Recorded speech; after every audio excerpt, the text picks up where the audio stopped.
Instagram, Facebook, friends. Hope you guys are doing awesome. Happy Thursday. Just wanted to go live here and to share a couple thoughts on some things I was studying here, and hopefully it'll help some of you or be interesting. Have you ever thought about what will you be remembered for? Kind of a morbid thought, right? We don't want to think about being mortal, having mortality, but we know we're all going one day. But what if your day was today? How will you be remembered, and is that how you want to be remembered? It's an interesting thought. See, most of us are familiar with Alfred Nobel. He's the inventor of the Nobel Peace Prize, okay? But what you may not know is he came from a construction background. He invented several things, and in the middle of his life, his brother had passed away. He lived in Sweden, and the Swedish papers, they had said that Alfred Nobel had passed away. What's up, Kyle? Thanks for joining in.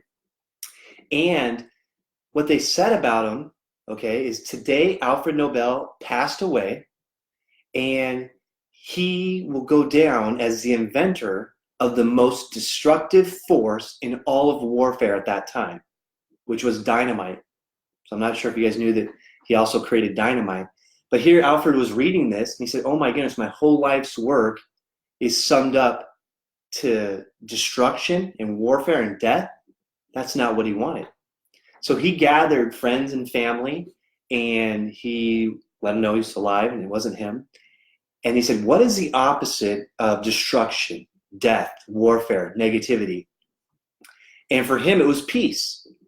So he spent the rest of his life on this mission, creating the Nobel Peace Prize and lots of things to do with that, and rewarding physics and science and things that are progressing humanity and peace and inventions forward for the good, right?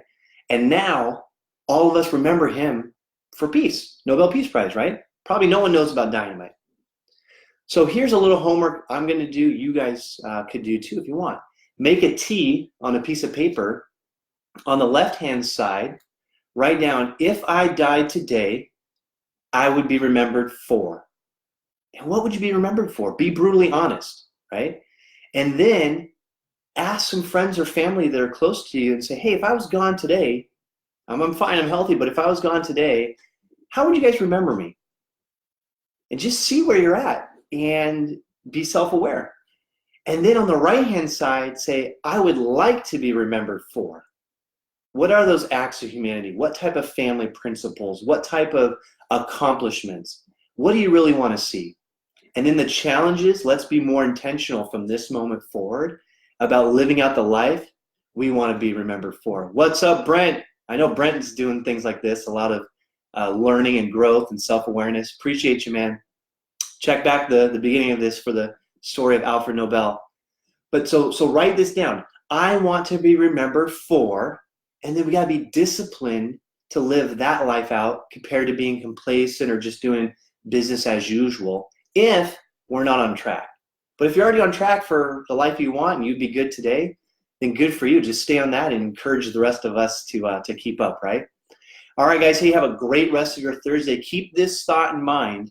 There's only about 3.5 months left until it's 2020. A lot of us set big goals at the beginning of the year or the middle of the year, and are we far enough along on achieving those? If not, we can do more and really hit those. But let's end the year with a bang and then just dominate 2020 and be working towards the big goals, dreams that we have that we want to be remembered by. All right, guys, take care. Talk to you guys later.